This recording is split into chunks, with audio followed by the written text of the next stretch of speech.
My biggest failure in life would be my first marriage. Same. And but it led to it led us together. this, So it's like it was a blessing in disguise. right. We're married. We're married. Yeah. Been married almost 7 years now. So I guess that's my answer to my first marriage. Yeah. Just general unhappiness, incompatibility, marrying too young. I would say that, yeah. Married too young. There was definitely problems with communication, stuff like that. That, just happens, I guess, when you're young and inexperienced. And in the South, you get married young. Yeah. It's not uncommon to get married in your early 20s, and I don't know if that's the best practice for the majority of people. No. It was not for me, but I'm good now. Yeah. Yeah, there are so many things that I could not accomplish. Although I want to be a teacher, I want to be a teacher in a medical field. I want to be a MD and teach medical student at the beginning. That's why I was trying to be a medical professional at the beginning, but I did 3 or 4 attempts. I couldn't get into the program. That's why I jumped into the PhD school. I don't know if it's a failure or not, but right now I'm teaching a medical professional like the nursing and physician assistant and things like that. But I was not able to get into the medical program when I wanted to. Maybe that is a kind of shift. A little bit failure as well. I guess not going to college. Didn't get a chance to go. Oh, I probably would have had back then a better job and everything. No, I don't regret it because I think without it, I ain't learned a whole lot more in life. And I had jobs that paid just as good as I came up. Yeah. It's a list, bro. Usually I let people take advantage of me because I'm a nice guy or whatever. Look out for people, but I don't mind it. Shit, this morning I helped an old lady pump up her tire on the way out of town. But that's just my nature. I like to help people, but the people that are closest to me, my family, it's all good. It's not like they, Probably not taking all the things at my college. I went to the University of Kansas, and we just dropped my daughter, who is the twin sister of my son that I was just telling you that we dropped off at Virginia Tech. She went to Kansas University. We were just dropping her off last week, and I was realizing all the things that they had to offer and how beautiful it was and how nice the people were. And there was probably a lot more things that I could have taken advantage of versus, I was there more socializing and partying and having fun, which was, that's part of college as well. But there was a lot of aspects of college and studying and learning new things that I could have taken more advantage of. Maybe I have a lot of interests now, but maybe there'd be some interests that I didn't realize that I could have pursued even more. Or different avenues that maybe I would have discovered. So it was a sense of failure to me that I couldn't pursue something that I had loved so much, which was music.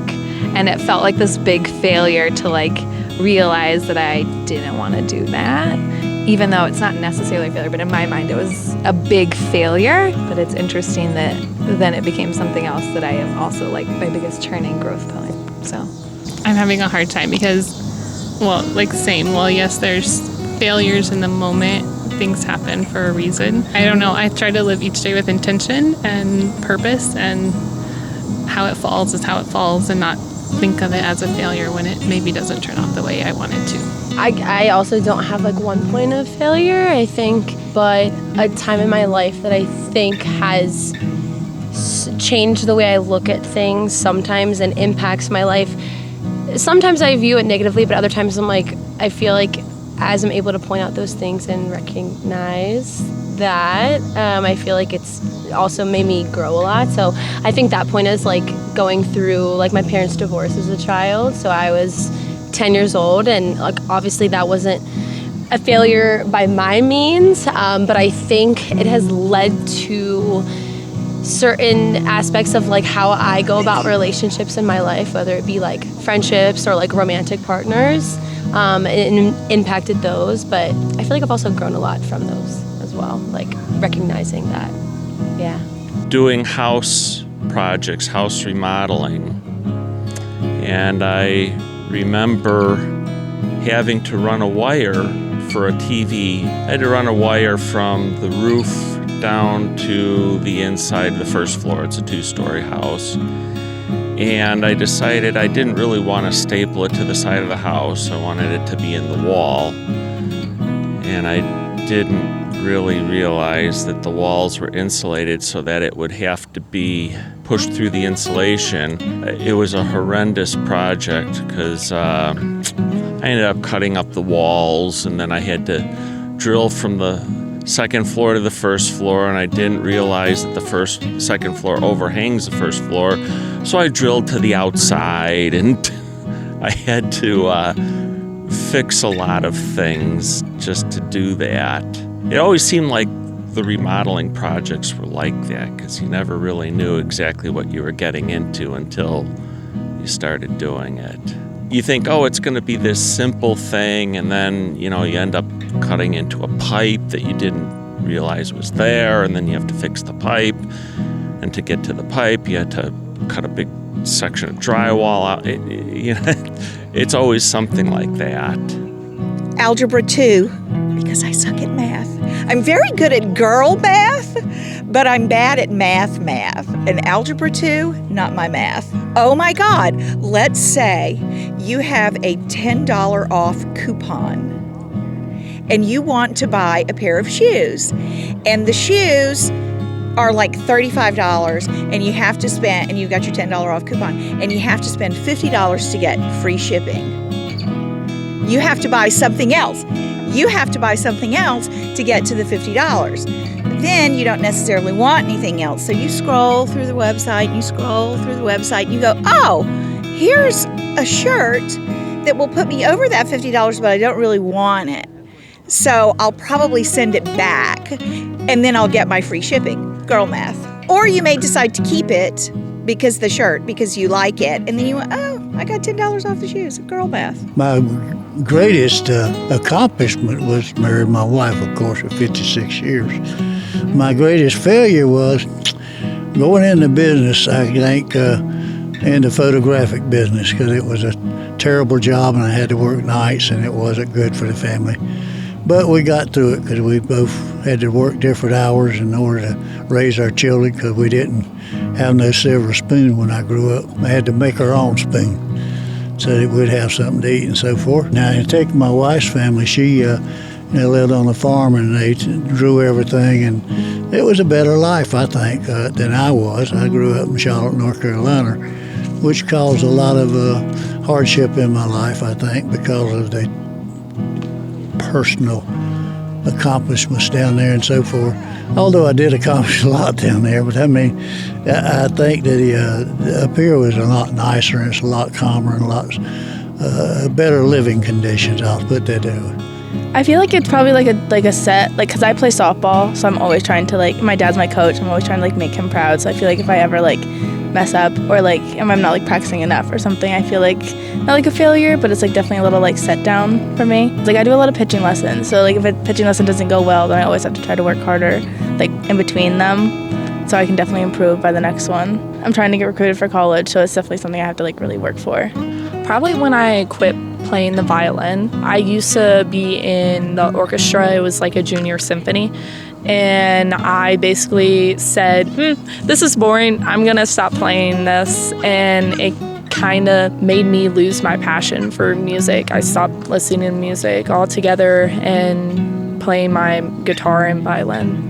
Probably starting a doctoral program and then deciding that wasn't the right thing to do. So at the time, it was kind of a failure. It certainly was the right thing in the long term. It got me into public education, where I spent 37 years, mostly happily. Oh, man. Not marrying my wife sooner. Just only good things have happened since then. Should have just done it sooner. Oh, she's awesome. She's very encouraging and supportive. She'd be here with me right now if she could, but she's home watching our son. So we met at a friend's house, started dating because she was smarter than I was. She said she was interested. I proposed on the beach, New Year's Day at sunrise, right after sunrise.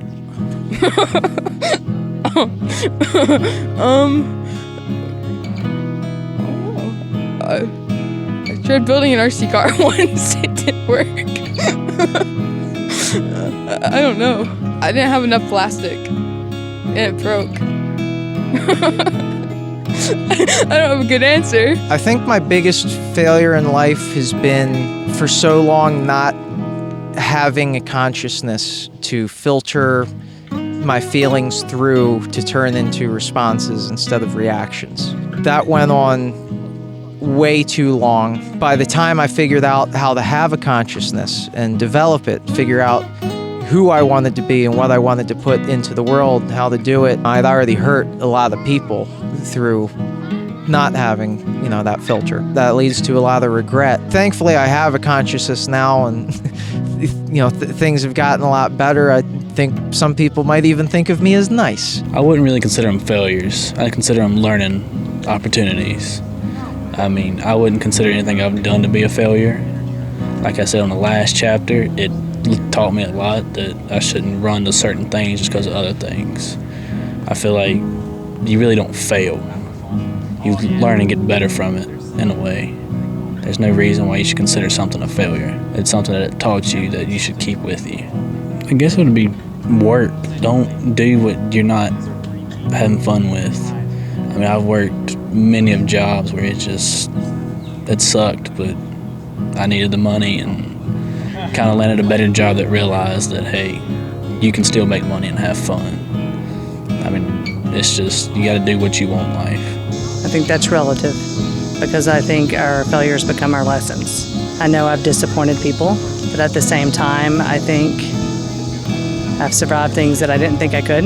It's more of lessons than it is failures. I don't know, I really don't try to focus on the failures, because I think we have to take our failures and make them into something more. Part of it is just surviving things. I mean, if anything, I think communication is always a failure for most people. So I think that I could have improved communication.